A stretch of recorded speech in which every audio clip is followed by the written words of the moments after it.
Welcome guys, Arnold here, and guys, welcome back to the channel. Today guys, I'll be reacting to top 10 Attack on Titan season 4 moments. This video is from ViniTube, so let's dive right into it.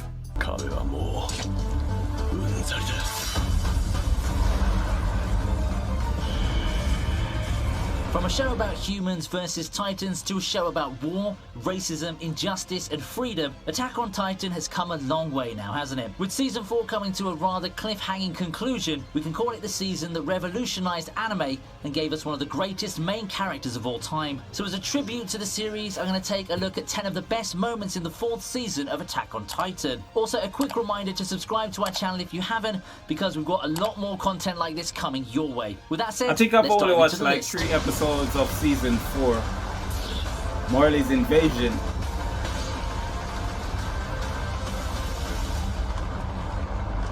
Talk about bad karma. You enter and massacre an entire city of Marlians, and they come back to massacre yours. You eat one of their titans in the most brutal way possible, well, they just eat your legs. This scene not only showed Marley's skill in espionage, but showed Peak's potential to be a great actress. Her convincing powers were insane, and even managed to give Gabby some lessons on morality. Also, let's not forget that shot of the Attack Titan, now looking like the true devil of Paradise. Overall, this can be called one of the greatest cliffhanger season endings of all time, and Eren's battle call for Reiner was both chilling and suspenseful. We may have to wait yet another year, but I'm looking forward to the confrontation between the two parties. 3 Titans versus 1. The possibilities are endless, and that's why this scene is such a strong cliffhanger.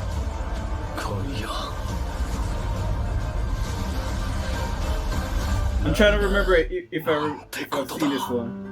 あの父親は生きていた。エレン、俺たちは被害者だ。お前はあの父親に洗脳されている。 Next up, we have Zeke's backstory. When a character can turn into a large ape who's a pro baseball player and a mass murderer, you gotta wonder about his origin story. Zeke at first wasn't a face that anyone liked to see. The hatred of killing humanity's greatest commander still lay in our minds, and even though Levi gave him the punishment he deserved, Zeke still ranked top in Isayama's I'm never gonna kill them list. Fortunately, to justify his experience of plot armor, we got a flashback of his past, which once again proved that no person in the Attack on Titan universe has ever had a happy beginning. Grisha, back in the day, was a much more motivated and a psychologically abusive father no kid would like to have. That's when we realized that only a fragment of what happened back in season 3 was revealed. Zeke tried to convince his parents to give up for their own safety, but when they didn't, he had to spill out everything for the man he knew. This not only made Zeke Yeager a tragic anti-hero, but also a character we can sympathize with. We have to fight precisely to stop looking from me to the same fate.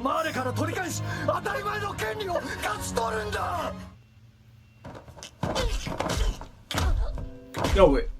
Eren's conversation. Who's kicking his ass? Coming in Oh, at he number just 8 got is the wind Eren's knocked out of conversation him. with Mikasa and Armin. So moving back to Eren, not only does he decide to do a prison break, but to also casually walk in and have a chat with his old friends. Okay, perhaps chatting is the wrong word, but how about emotionally traumatizing one character and physically abusing the other? Yep, this scene may just pass on as another scene filled with over-bombastic dialogue, but don't forget the words and punches that were exchanged in the process. Eren entered the room as Armin and Mikasa's childhood friend, but walked away after shattering his relationship with both of them. And we finally got to know why Mikasa was such a flat character through the first 2 seasons, so props to Isayama for finally correcting his own writing mistakes. ミカサ、お前が大嫌いだった。 Yo, the devil's a Paradise. I'll remember this. Next up, we have Survey Levi Corps and the Survey entrance. Corps I entrance remember in this Mali. part. Yo, Normally, this part when you was see sick. your favourite characters after a time skip, that puts a smile on your face. But in Attack on Titan, it does the exact opposite. Yeah, I know we had it quite a just few makes you hype nervous. moments with the Ackerman entrances and the appearance of Jean and the rest of the gang, but let's not also forget the casualties both sides suffered. And if you're a manga reader, Yo, you might they note even that little lost detail Sasha. Studio Mappa added to make the morality of each character more ambiguous. Who are the good guys? Who are the bad guys? The Eldians and their Titans are trying to defend their nation, and the soldiers of Paradise are taking their revenge. No one's right or wrong, and at the end of the day, you can't really pick sides. Okay, well, perhaps we all hate Gabby, but at least admit you rooted for the rest of the characters. 死ぬな。 Don't 生 die. き延びろ。 Yo, even this part with Levi versus Zeke, I was when it turned out that Zeke was in on it, I was shocked. Next, let's move on to another tragic backstory. That's Bertolt's, Reiner's Reiner, and backstory. Annie's mission on Paradise. Honestly, this season of Attack on Titan is like one of those truth-revealing arcs in Higurashi. Every mystery, plot thread, and character arc the previous seasons built up was either resolved or justified. The same can be said for our original Marleyan trio. Reiner's words at the top of the wall before the reveal, Annie's desire to see her father, all of these were given a purpose through the backstory. We also got more character insight into Reiner as we realized how tragic his own past is and how he finally built up the courage to lead the team after getting kicked by Annie. And like most flashbacks in Attack on Titan, in the end, every character had a reason for doing what they did. There are no villains in Attack on Titan, just flawed people. Annie Bertold, I'm sorry. I'll be the warrior I should have been.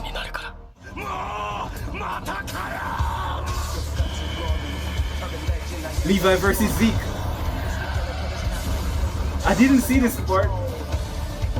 For those who started sympathizing with Zeke, we deeply regret to inform you that next up is the third round of Levi and Zeke. By now, even without watching the scene, you should know how this works. Levi Ackerman's another Arnos Voldigode, but with blades. You can't kill him, you can't hurt him, and even if you turn all his comrades into Titans, he still catches up to you because this man has no regrets. At first, Zeke and Levi seem like the perfect duo, like two rivals who can't help but work together. Then Zeke turns the tables, transforms Levi's whole squad into Titans, and executes the perfect backstab of all time. At this point, Levi has faced enough tragedy that he's grown numb to it. He reminisces with his squad for one last time, and the slashing begins. Zeke's CGI Titan couldn't once again take down the Ackerman, and though it wasn't some brutal slugfest like last time, Levi won the round easily and taught the elder Jaeger brother the consequences of messing with an Ackerman.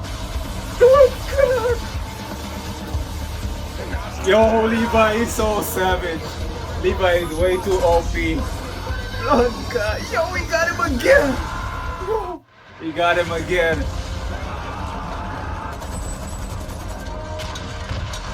Yo, this episode, I remember this one. Coming in at number 4 is the opening sequence of Season 4. War can be brutal, and that's something you've heard more than 1,000,000 times. But have you ever seen a war with explosive trains and overpowered titans? Once again, Studio Mappa just built the infrastructure of the scene using the manga and added their own formula to make this scene extra brutal. Dead bodies, explosions, blood splatters, brutal deaths, all of them amalgamated to give us a well-directed scene that showed how horrible the war is. And also, let's not forget about Reiner and Zeke, who stole the spotlight of the scene with their transformations, Gabby's energetic character introduction, and Marley's brutal war tactics. The very first Attack on Titan scene directed by Mappa ended with flying colors, and at the same time we had to stare in awe at the power of Marley. Surely Eren is no match for this. Well, at least that's what we thought. Yeah, that's what I thought. Eren versus the Warhammer Titan. Yo, this fight was epic. Yo, he just beat the shit out of it. What's the most creative way to slay a Titan? Ask Eren Jaeger. He may have been the crying and screaming protagonist in Season 1, but now he's back with more muscle, more brain power, and little to no morality. In this fight, Eren uses a lot of strategies compared to his previous fights with Titans, and was even quick to figure out the trick of the Warhammer Titan. He did get some help from Mikasa and his squad mates, but he did most of the job, and the eating. The sequence of him devouring Lara Taibo with Jaw Titan as a nutcracker was one of the most brutal scenes in Attack on Titan, and all that time I had my mouth open wondering how much Eren had changed. Remember when I said Eren's no match for Marley? After this scene, it was the other way around. I can't wait to see what's next. I can't wait to see what's next, man. Oh god, I remember that part. I remember that part.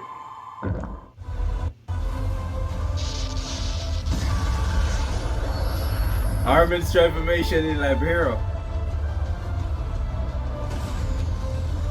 And when he destroyed their fleet, this is when he destroyed their fleet. In Liberio. All this season, we've been talking about Eren and Marley, so let's shine the spotlight on our blonde strategist, shall we? After getting burnt to death, Armin seems to like burning other people to death. That's exactly what happened during his transformation in Liberio. However, unlike Eren, Armin seems to regret what had happened and seems depressed about the events. Looking at it from a certain perspective, you have to sympathize with him. He sacrificed himself for the Colossal Titan with a firm resolve, but then he was resurrected, forced to wield the power of the Colossal Titan, and then thrown into a racist war where he had to kill people. Like I said, you find tragedy all around season 4, but if you divert away from that pessimistic viewpoint, you can also call this scene one of the best anime transformations of all time.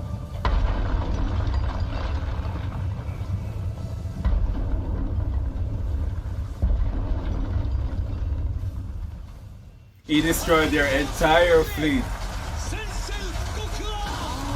Yo, this is when he transformed. Erin's transformation in Liberia. I think I watched this part like 3 times. I just had to play it back over and over. 3 years? Well, if you weren't a manga reader, you never know how much hype we were for this scene. If you're an anime-only viewer, then I can tell you without a doubt your jaw fell onto the floor during the grand reveal. This scene isn't just one of the greatest scenes of Attack on Titan, but the scene that changed the main character, showed who held the upper hand, and showed the potential of the show as a whole. The tension was neatly built up during the conversation of Eren and Reiner, and then with one flash of lightning, the narrative of Attack on Titan flipped a 180 and turned to be one of the greatest stories ever written. Surely this is a scene that will be talked about for ages on social media.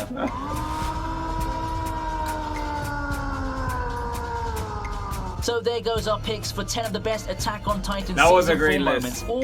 moments. I think I've only watched like 3 episodes in season 4, and I can't wait to watch the rest. I'm just waiting for it to build up a bit. I want the season to be completed, because when I'm finally watching all those other episodes, I just wanna be home alone. I don't even want my girlfriend around me when I'm watching it. I just want to be home alone, no work, no distraction. My phone is off, and I'm just watching Attack on Titan throughout the day and throughout the night until I complete the season. That's how I like to watch my anime. Thank you guys for watching this video. If you like this video, be sure to drop a like on it. If you're new to the channel, ensure you hit the subscribe button. My name is Ardell the Reaper, and that's it. Shout out to VidTube. Hop on over to his channel, subscribe. I'll have the link down in the description. Thanks again for watching, guys, and until next time, I will see you. Peace out.